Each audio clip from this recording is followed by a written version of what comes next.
plan to the very hilt. Leadership, she said, was about taking the right decisions, not the easy ones, declaring she believed with every fibre of my being that the deal was right for the country. But all this after a day of deepening political turmoil. The first resignations came before 9 o'clock this morning, followed by a series of others, like toppling dominoes. At the same time, the plot against Mrs May's leadership thickens. Our political editor, Gary Gibbon, is with me now. What do we know of plots? This has, as you say, been the most extraordinary day, and we are not through all the drama yet. It is possible that there could be another major ministerial resignation. It looks as though Michael... You know who? Well, it looks as though Michael Gove was offered the job of Brexit Secretary, Dom Raab's job. But suddenly, Michael Gove, the man who sang the virtues of Theresa May's policy in Cabinet yesterday, seemed to be sort of frozen by this moment and felt that actually, now he thought about it, this wasn't a policy that he could take on. And I think he is currently wrestling with his conscience and with different voices in different ears. This day could end with another cabinet resignation of the one Brexiteer who actually backed the policy yesterday. We don't know that yet, but that is yet another thing that is a cloud that is hanging over Theresa May as we speak. It was the most extraordinary moment when she went into the House of Commons earlier. Long time taking questions, the whole atmosphere very glum. It was an hour before one supportive Tory got up to say anything that she really wanted to hear about her deal. We calculate that 37% of the Tories who spoke actually backed her, so it did improve a bit later, but that really was nothing. And then, straight off the back of that, she had this uprising led by Jacob Rees-Mogg, people making a push for a vote of no confidence in her, fighting on another front.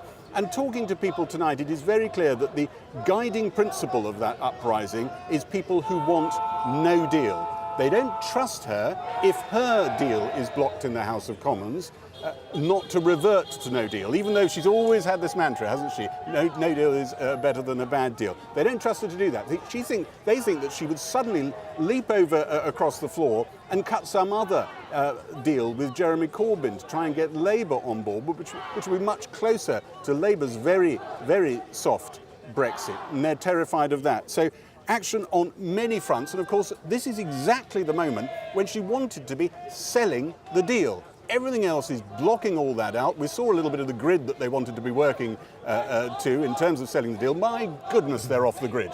This is how the day went here.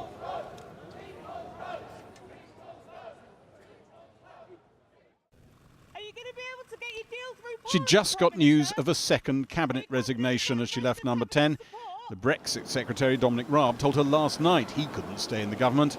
And then she was off to Parliament. The Prime Minister! To defend a deal which MP after MP told her was already a lost cause. The government simply cannot put to Parliament this half-baked deal that both the Brexit Secretary and his predecessor have rejected. The Prime Minister comes before us today trying to sell us a deal that is already dead in the water. So it's quite clear she cannot command the House of Commons on these proposals. It will be blindingly obvious to the entire country that the Prime Minister's deal cannot pass this House. Theresa May ignored those challenges but acknowledged the backstop arrangement she'd produced yesterday was a compromise that left even her uncomfortable. I do not pretend that this has been a comfortable process, or that either we or the EU are entirely happy with all of the arrangements that have been included within it. But of course this is the case. This is an arrangement that we have both said we never want to have to use. She faced a bruising question from the DUP, sounding like a party on the point of withdrawing its support for the government. I could today stand here and take the Prime Minister through the list of promises and pledges that she made to this House and to us privately about the future of Northern Ireland in the future relationship with the EU. But I fear it would be a waste of time since she clearly doesn't listen. Mr. Jacob Rees-Mogg. And then, as if she didn't have enough drama in her life, a threat by the leader of the Brexiteer hardliners to write letters to the chairman of the 1922 committee, sitting screen top right, demanding a vote of no confidence in her leadership. My right honourable friend said that we would be out of the jurisdiction of the European Court of Justice, Article 174. says otherwise. As what my right honourable friend says and what my right honourable friend does no longer match, should I not write to my right honourable friend, the member for Altrincham and Sale West? Her answer was never going to move him.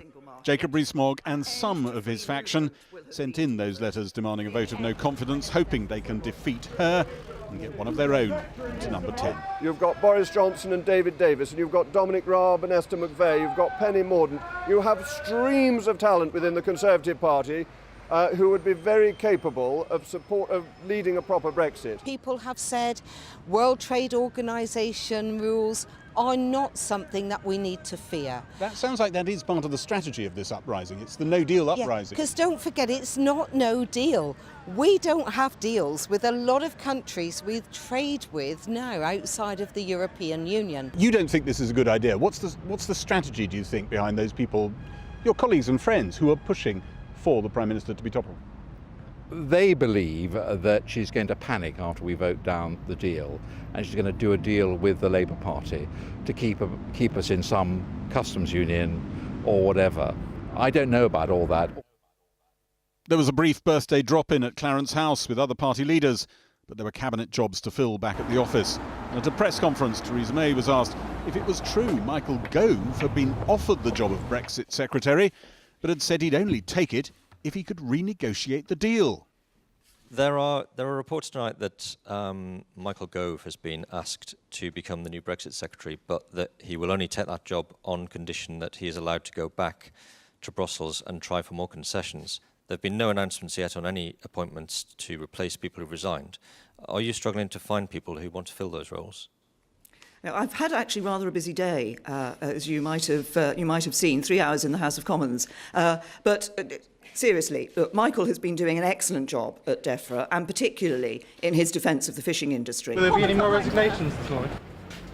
The Chief Whip, like the Prime Minister, fighting on two fronts tonight for her job and her Europe policy. The Prime Minister will not be bullied and will not change course, and the Government and the Cabinet made a definite decision to back the deal, and we'll be looking forward to the November Council. I'm going to have to go because the Prime Minister's making a statement. More resignations, Mr. Smith? I don't know. Does this look like a government that's disintegrating in front of you? It is dissolving today. Rallying for the Prime Minister has not yet hit fever pitch. It's been said there are some people in there, perhaps some surprising colleagues of yours, who are now beginning to think, well, maybe this whole project, the Theresa May project, her particular approach to Brexit, her premiership, is over. There may be people who think that. There probably are. But let those who think that come and say how they would do it differently and better. One of my cricket heroes was always Geoffrey Boycott. And what did you know about Geoffrey Boycott? Geoffrey Boycott stuck to it, and he got the runs in the end. Thank you. It's a line she's often used, but will it be enough? Gary Gibbon. Well, now with me is the Education Secretary, Damien Hinds, who seems to be talking for the government tonight. Hi. Damien Hinds, yesterday, Mrs May said it's my deal, or no Brexit. We're down to no deal and no Brexit, correct?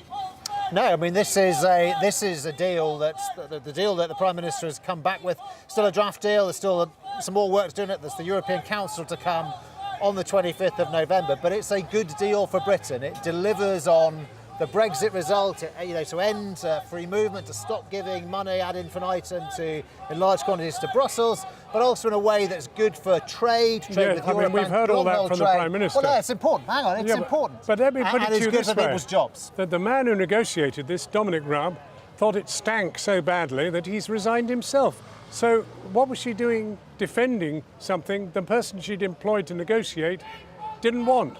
Well, look, you've got to look at the deal that's on the table against some viable, alternative. And of course, people will find things that they don't like in what is quite a substantial package.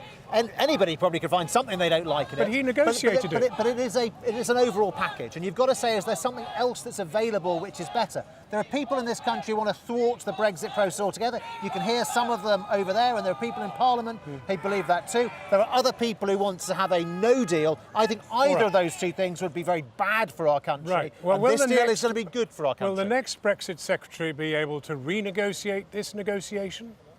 I don't think you can go back and totally renegotiate, because if you but do... would you be able to renegotiate bits? I mean, this is after months and months of negotiating to get the best outcome for our country, also a good outcome for the others, but actually a good outcome for our country. And if we went back and tried to open it up again, I mean, you can't guarantee it would get better. Other things would be opened up as well. So if you can't get this through the House of Commons, that one is dead, and then what are you left with? Well, I think we can get through the House of Commons. But I ask you what happens if you can't. Well, I don't accept that premise, because what we're engaged in is making the case for this package and asking people, think about, don't just think, do you love this package? Do you like every element of it?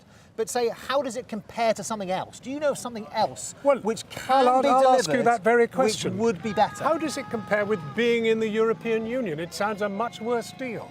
Well, look, we had a vote in 2016. But you said, how does it compare? And I'm asking you. Well, there were things that are different, clearly. You're a Remainer. You can't be very happy. But we would keep good trading arrangements with Europe, including frictionless trade at the border, leveraging our strength in services, but being able to end free movement, and that is very important, and being able to strike new trade deals across the world, which we weren't able to do before. Like many people, made a reasoned decision, and your decision was that you were a Remainer. Correct. Do you sleep easy at night, thinking that this deal is in some way better than being in the European Union? I sleep easy at night because I was elected to this Parliament to be a Democrat. Yes, I campaigned for Remain. I don't resile from the things I said at the time. But, the leaders of the three biggest political parties argued to people to vote one way. They voted the other way. We have to live up to that. We have to deliver on that, but make sure we do it in a way which is good for people's jobs, good for our economy. Damien Hinds, thank you very much indeed for coming in. Well, Labour today indicated it would vote down the Prime Minister's Brexit deal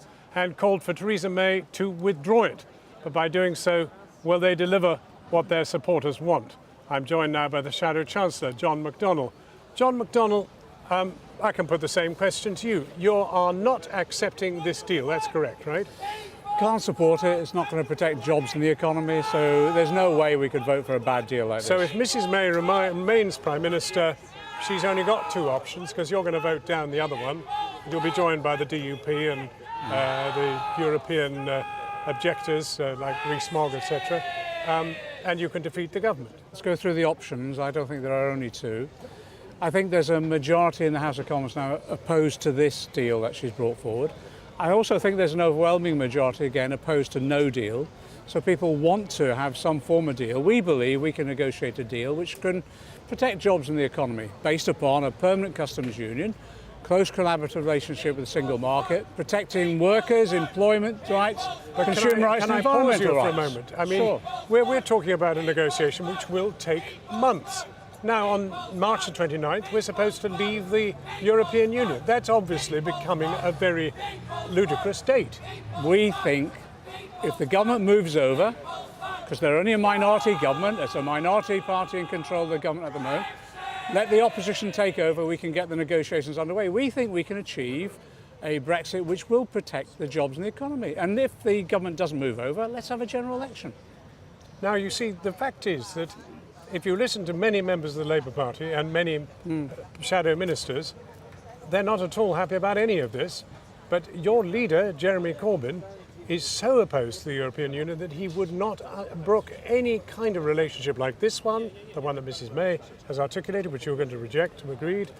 But he wouldn't consider any possibility of remaining in Europe. No, what he said very, very clearly is what Labour Party policy is, that we want to create a negotiating environment, and we think we can do that in government. Yes, with a single market and with a customs union. That gives us a Brexit that will protect jobs in the economy. But that is precisely a Brexit that leaves no British power in Europe to negotiate any of these things. Well, I disagree. Rules will be set by people that I disagree, because if we're in a customs union, we're saying within that customs union we want to ensure that we have a significant say in future trade deals, which has a large market. But to have a significant say, you have to be members of the European Union. No, if you're in a customs union, that would be part of that membership. That would enable us to happen.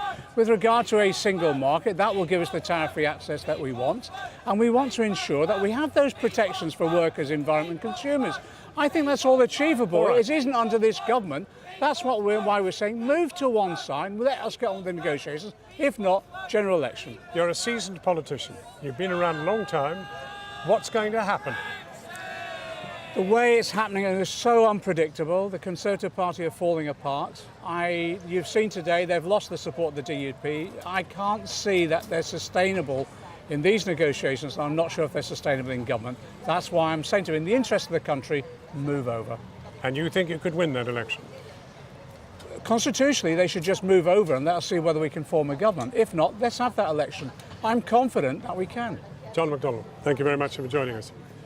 Well, the mood on the markets is volatile, to say the very least. City regulators summoned Britain's biggest banks today to discuss the turbulence after the continuing Brexit chaos sent the pound and share prices plunging. Business leaders had initially welcomed Theresa May's draft agreement, but now all those hopes of certainty seem to be as distant as ever. Our business editor, Siobhan Kennedy, has this report. While the politicians go hammer and tongs in Westminster, here they're hammering out metal packaging for big customers like Boots and the Body Shop at this factory in Thamesmead. The production line may be smooth, but the Brexit process that determines their future is anything but. This business encapsulates all the challenges of Brexit. It's seeing consumer demand falling here in the UK, while at the same time new potential customers are rattled. It's having to look for warehousing space to stockpile products, and it may even have to open new manufacturing facilities in Europe if there's no deal. Now extrapolate that to the tens of thousands of small and medium businesses in the UK, and it paints a bleak picture. And then came the resignation of the Brexit secretary himself. It's just completely crazy. I just cannot see how you could be part of the agreement that's being proposed and then you resign because of it.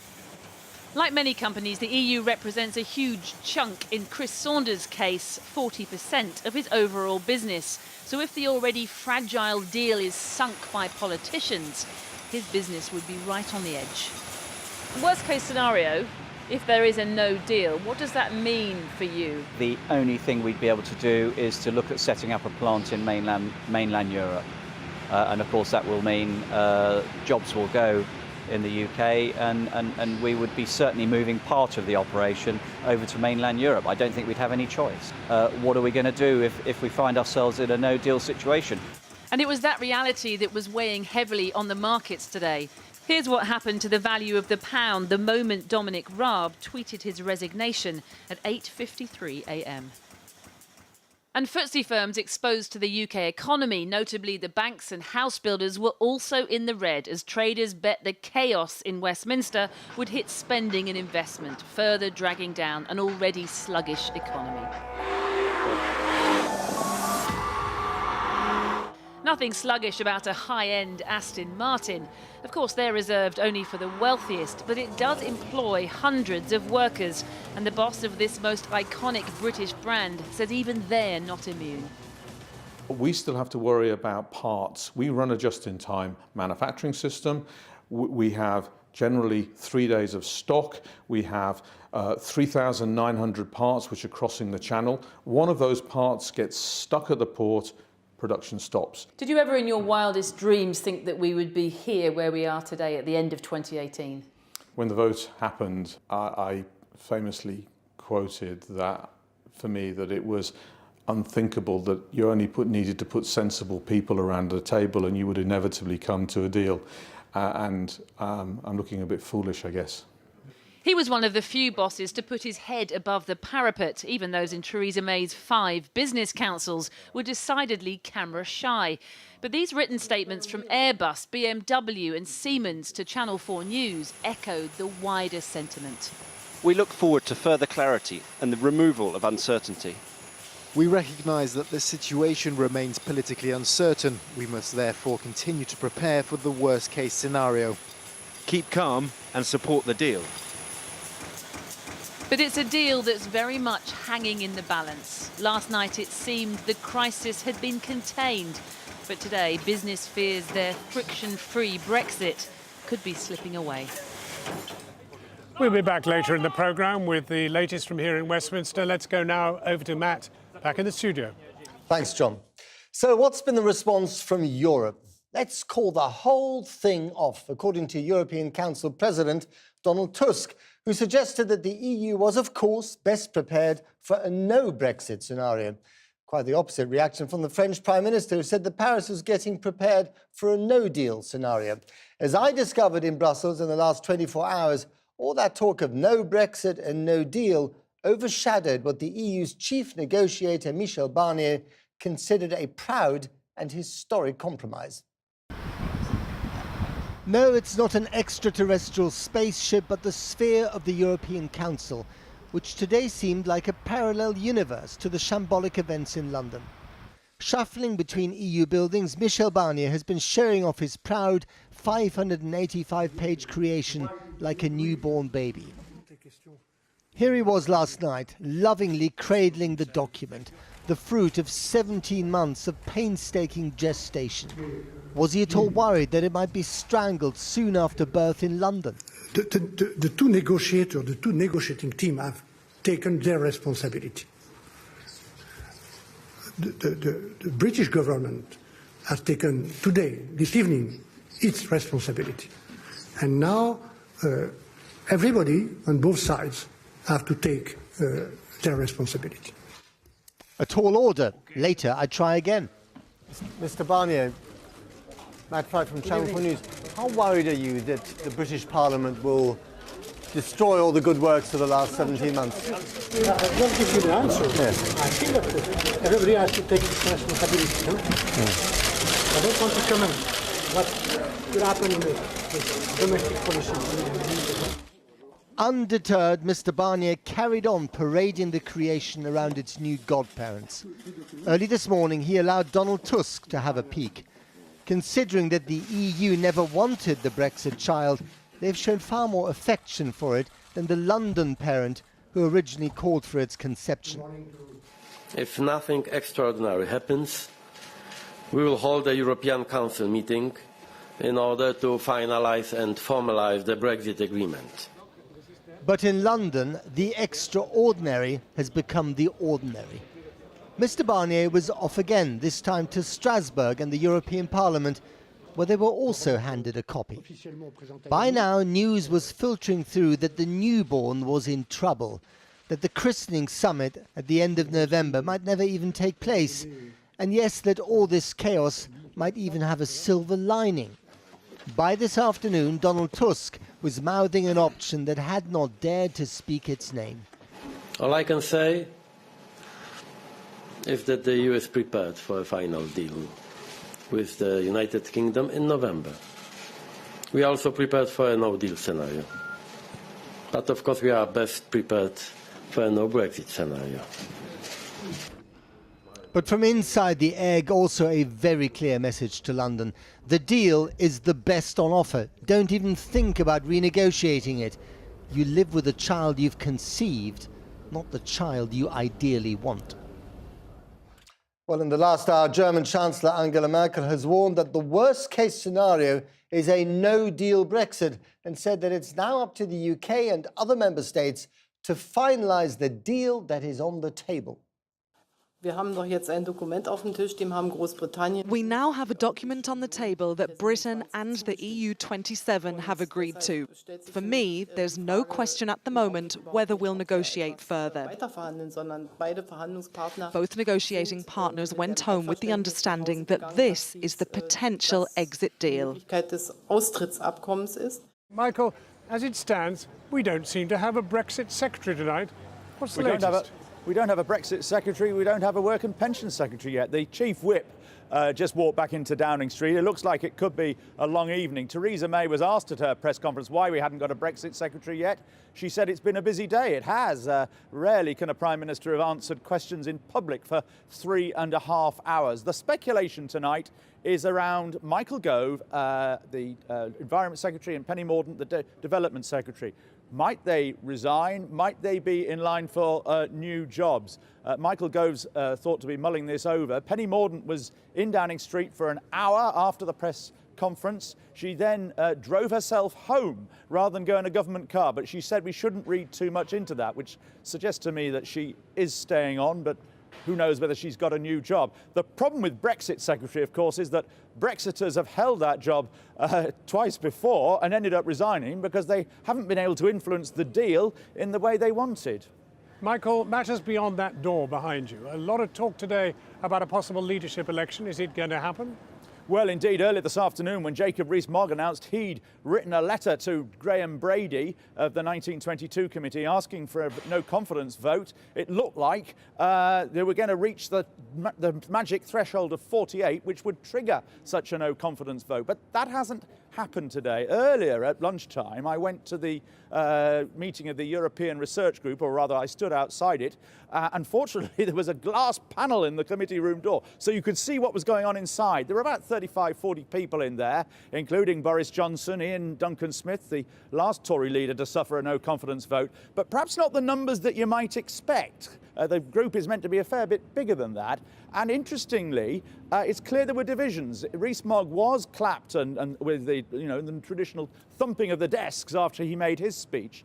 But Sir Edward Lee came out and said there were differences within the group, and Rees-Mogg confirmed this later. There are those members of the ERG who think that a leadership a no-confidence vote right now would be counterproductive, that Theresa May would win it, and that would reinforce her position, and they couldn't then have another no-confidence vote under the rules for another 12 months. If one is to happen, it could happen as early as Monday or Tuesday if the 48 figure is suddenly reached. But at the moment, we've only got about 10 names that we know have written letters so far, but that could change tonight or tomorrow. But Theresa May made it clear in her press conference she's going to fight on.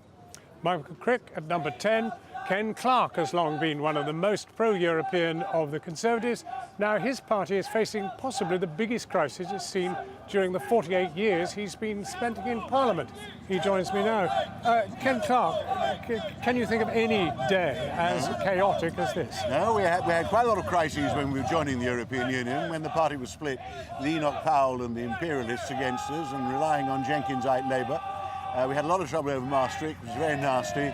This is far, far worse, and it's more chaotic, and nobody has a clue where we're going in the next few weeks. Michael Crick was just reporting on the numbers of people that seem to be sending in letters to demand the head of Mrs May and an election. What's your view on that? A bit of a footnote, I think. And Brexiteers are doing that when they can't think of anything else to do, and they keep thinking that threatening her will get her to back down in their direction even further. But actually she will win a confidence motion amongst Conservative MPs. Perversely, it might strengthen her briefly, but it will rather divert us from the more serious business. How are we supposed to be looking after the national interests and avoiding damaging our trade, our investments, our jobs in the new year? Well, now she says that what is really preoccupying every fibre of her body is getting her deal through the Commons. Well, I admire that. Her resilience is quite remarkable.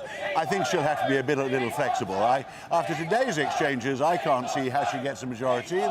The vote's a few weeks away yet in Parliament, but I mean, it looks quite hopeless. She's going to have to actually make a wider appeal, stop making concessions to these hard right-wing nationalists who obviously hate her and are trying to get rid of her and are not going to compromise, and actually seek a broader appeal, a softer Brexit, if you like, which might command some cross-party support, because across parties, the majority of members of Parliament don't want to damage our economic relationships with the continent and are quite content to see the best of the single market and the customs union continue. What do you make of a Brexit secretary now, the late Brexit secretary in terms of political nomenclature? What do you make of somebody who nominally puts his name to this document that she's been flashing about, that Mrs May has in her hand, but not in fact believing in it and then resigning because he hates it? Well, I'm not going to attack Dominic. I mean, he's in an impossible position. She's insisted on appointing very hardline Brexiteers to negotiate the deal. And this is the second one who's finally decided that there's a high and dry, and upon reflection, they don't like the deal and they're very worried about compromising themselves with their right-wing colleagues in the party. So I don't know how far Dominic tried to steer away from what, for a few hours, he signed up to. Well, in the last 30 seconds we have, put your 48 years of experience in the House of Commons to the test. What's going to happen in the next 3 months? Anybody who tells you they know what's going to happen in the next 3 months is deceiving themselves. I mean, nobody knows what's going to happen in the next 2 or 3 days. I hope that parliamentary democracy will regain some courage. We're all pursuing the national interest. The vast majority of us, the vast majority do not want to damage the economy or future generations. Theresa's got to be a bit flexible. On both sides, people have got to be pragmatic. And the Corbynistas are a waste of time, they're hardline Brexiteers. Jacob Rees-Mogg's followers are a waste of time, they're hardline nationalists. But in between, it's time for all good men to come rally to the interests of the country, to use a corny phrase. Ken Clark, thank you for joining us. Well, tonight we have correspondents live in key cities around the country. In Belfast, where political leaders are warning that this is not a time for incendiary language. In Edinburgh, where Scotland's government say they've been totally sidelined by Theresa May's deal. And in Cheshire, in the constituency of Esther McVey, one of the cabinet ministers who resigned today. Well, let's go first to Porrick O'Brien in Belfast. Northern Irish political leaders met the Irish Taoiseach earlier today without the DUP. That is, they're furious about the backstop deal, claiming it will lead to the breakup of the United Kingdom. Earlier, we caught up with one of the UK government ministers who's been speaking in support of Theresa May and her deal. Porrick. John, I'm standing here in front of the Titanic Museum, close to the spot where the ship was built, trying to resist the urge of the clunky metaphor. Let me paint a picture of the big political picture here in Belfast at the moment. Remember, the majority of people here in Northern Ireland voted to stay in the European Union. The Democratic Unionist Party, who were propping up Theresa May's government, now pose an existential threat to said government. The main opposition party, Sinn Féin, don't take their seats at Westminster. And against the backdrop of all of that, government stormont here, not working at all, in shutdown. I can resist the clunky metaphor no longer.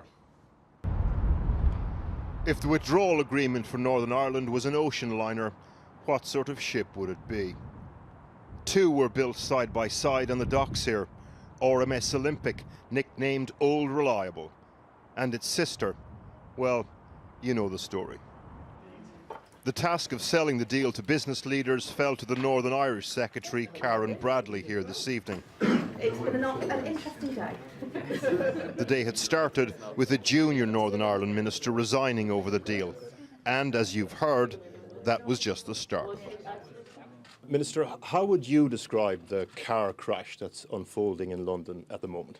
I wouldn't describe it in that way at all. I would describe it as a very difficult decision. And government takes difficult decisions, and this is probably one of the most difficult decisions that government faces. How do we deliver on the vote of the British people that was made 2.5 years ago to leave the European Union? And it's not easy, but I support the Prime Minister. There's no better person to do this job. I supported her for leadership in 2016 because this is a woman that gets the job done.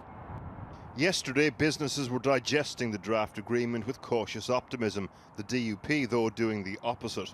In Dublin, the Taoiseach was hailing it as a genuine economic opportunity for Northern Ireland. But that was yesterday. Today, the focus, what will become of Theresa May's government. I think it's going to wreck the country, to be honest with you. I think that it's going to wreck the government. It's going to wreck things back in Northern Ireland here. And I think the demand has to be general election now. We've had enough. But admiration for the Prime Minister too. For this lever cometh the hour, cometh the woman. I think what we've seen of the EU over the past couple of years really shows perhaps that that was the right thing to do. It's a bit like the Hotel California. You know, you can check out any time, but you can never leave.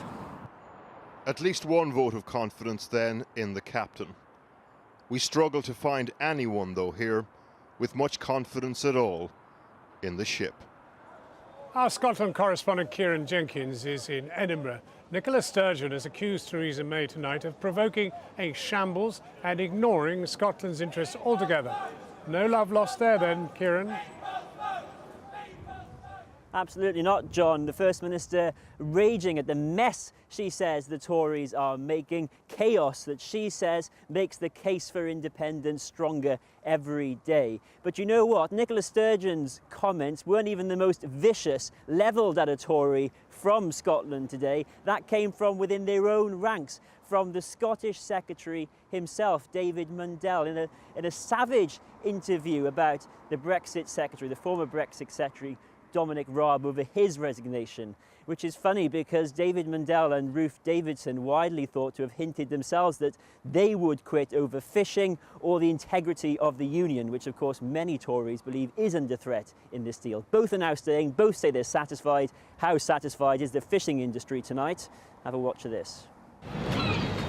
As the boats came in at Peterhead this morning. You were at sea when this Brexit deal was agreed. I haven't heard anything about Brexit.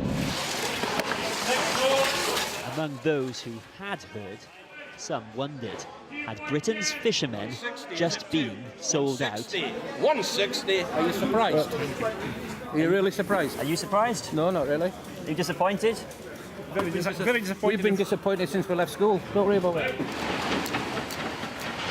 The deal, says the Prime Minister, means we're leaving the common fisheries policy, the EU rules over fishing access. An essential condition for the single customs territory to cover fisheries. And in its place, says the EU's chief negotiator, will be a new agreement over fishing access. Michel Barnier is already talking about access to waters and fishing opportunities as part of the new agreement. That means we don't get our waters back. Don't get your waters back. On the back of us, It was hinted Scottish Tory leader Ruth Davidson and the Scottish Secretary David Mundell might even quit if the deal compromised fishing or gave a different status to Northern Ireland.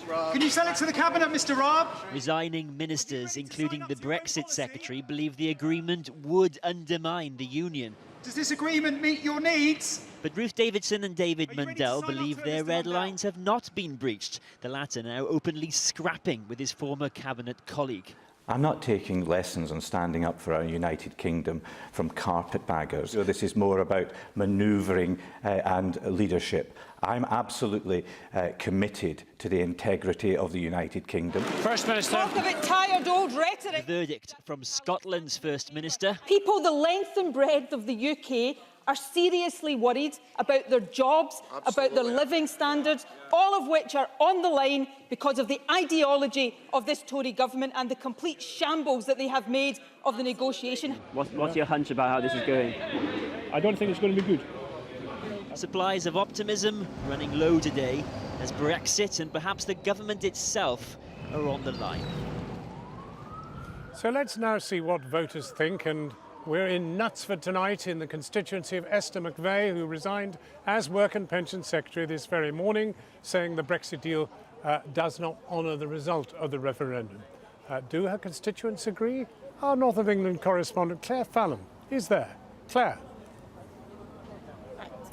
Well, Esther McVey has only been the MP for this area since last year's election. She was picked after her predecessor quit Parliament to concentrate on running his newspaper down in London. This is a safe Tory seat, but people here also voted Remain in the referendum. And talking to people here, they frankly say Esther McVey is not their concern right now, but they say they are genuinely worried about where we go next with Brexit. The Tory heartland of the north, this is the turf of the Cheshire set. In its tea shops and delis, there's no sign of no-deal Brexit bulk buying. But there is a sense of reluctant resignation at what's next. I don't think asking me what we should do to get out of the mess is going to make a great deal of difference, because the people who might be able to make a difference won't be listening to me. This man didn't want to tell me his name. He seemed bemused as to why journalists hang around on streets asking people for their views. But not all politicians give as thoughtful answers. There were numerous stages at which we didn't have to get into this mess. Some of those decisions were done for political reasons, so I think that was stupid. But you started off asking me what do we do about the mess we're in. And you think we shouldn't be in it? Well, I don't think the stupidity that got us into it has changed. Tatton is safe Tory, but it's given the party the odd problem in the past. Neil Hamilton on the one hand and Martin Bell on the other. 1997, the Battle of Knutsford Heath. Today, another former Tatton MP used his newspaper to add to the pressure on Theresa May, while George Osborne's successor, Esther McVey, Mr. Speaker, quit the cabinet, her resignation letter saying she couldn't vote for the Brexit deal and look her constituents in the eye. Some constituents seem to be more Team May than Team McVey, though. Theresa May, in all good faith, has done the best that she can. I think it's an extremely difficult decision that's had to be made. I think there is more division yet to come. I think we will end up going out with nothing. And we'll just have to work it out from then. But who will? I don't know. I look at poor Theresa May and I think, oh, crikey, why did you take it on? But who would have taken it on? So we might have had, I have to say, Boris Johnson.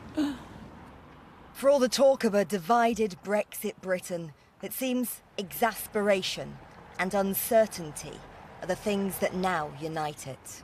Claire Fallon, Channel 4 News, in Knutsford. So back here in Westminster, what now for Theresa May and what indeed for Brexit? To discuss all that, I'm joined by the editor of The Spectator, Fraser Nelson, and by the Guardian columnist, Zoe Williams. Fraser Nelson, what do you know, or what does your very profound ear to the ground tell you of the real threat to Theresa May?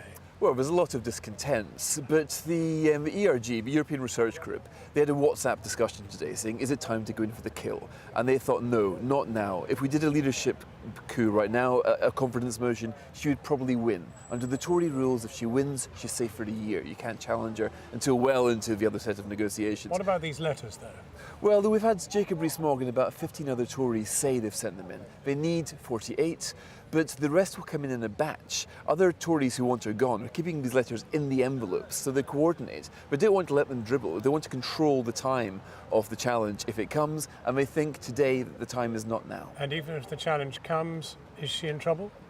Well, that's difficult, of course. You know, she once had lunch with a senior chap in politics, saying how much.